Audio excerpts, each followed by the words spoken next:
আসলে কষ্টের উপার্জনের কোনো কিছু আল্লাহ সহজে নষ্ট করেন না। আর যদি কোনো কারণে সেটা নষ্ট হয়েও যায়, এখানেও অনেক কারণ থাকে।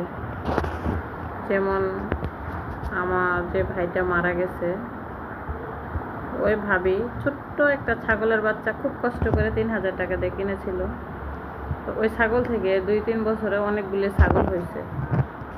তো ওখান থেকে একটা ছাগল আমার ভাবি আমার খালার কাছে, আমার আরেকটা খালা আছে, মানে আমার আম্মার মামাতো বোন, উনি ওইখান থেকে বর্গা দিচ্ছে, মানে খালা নিছে পালার জন্য, একটা ছাগল পালার জন্য নিছে।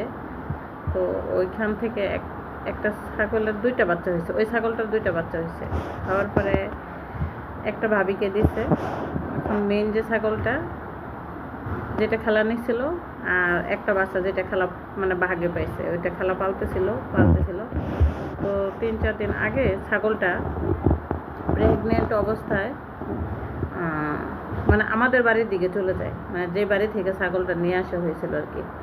তো 7-8 মাস হয়ে গেছে, কিন্তু সে বাড়ির মায়া এখনো ছাড়তে পারেনি। তো চলে যাচ্ছিল আমাদের বাড়ির প্রায় কাছাকাছি গেছে। সেটা হচ্ছে আমার মামার শ্বশুর বাড়ির এলাকায় গিয়ে ওখানে একজন ছাগলটাকে বেঁধে রাখছে এরকম অবস্থায় দেখে। এখন এদিক দিয়ে আমি আমার ছোটো ভাইকে বলতেছিলাম যে, তুই খালা মহিলা মানুষ কোথায় খুঁজবো, তো শুভর মাই বা কোথায় খুঁজবো, শুভ তো অনেক ব্যস্ত থাকে, তো কর, ছাগলটা খুঁজ, মাইকিং করে দে। মাইকিং করলে 2-3 হাজার টাকা খরচ হইব। তো আমি কই, কী করবি কর, একটু খুঁজ, তুই প্রত্যেকটা এলাকা যায় যে একটু খুঁজ, তাইলেই পাবি।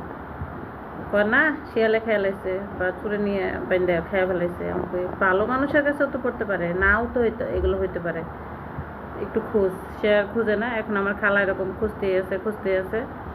পরে কালকে আমার খালা অনেক, মানে আমার খালাটা কেমন জানেন, পাটা কাঁধে করে নিয়ে, আমি তখন ছোট, পাটা আছে না মশলা বাটে যে, অনেক বড় পাটা, আমার আম্মা পাটা খালার কাছে বিক্রি করছিল, মানে আমরা যখন ছোট ছিলাম আর কি, অভাব ছিল আমাদের। তো ওই পাটা খালা কাঁধে করে নিয়ে আমাদের বাড়ি থেকে খালাদের বাড়িতে চলে গেছিল। কিন্তু খালা রিক্সা ভাড়া দিবে না এরকম, মানে খালা কিপটা হলেও মানে সঞ্চয়ী আলহামদুলিল্লাহ উনি ভালো। তো সেই খালা প্রত্যেকটা মানুষকে জিজ্ঞেস করছে, পুরো এলাকা খুঁজে যে একটা ছাগল দেখছো, তোমরা কেউ একটা ছাগল দেখছো, একটা বাচ্চা সহ একটা ছাগল দেখছো, এরকম জিজ্ঞেস করছে সবাইকে। তখন একটা ব্যানওয়ালা তাকে বলছে, ওই এলাকায়, নামটা ভুলে গেছে এলাকার, যাই হোক, ওই এলাকায় একটা ছাগল পাওয়া গেছে, তো ছাগলটা বাইন্দা রাখছে। তো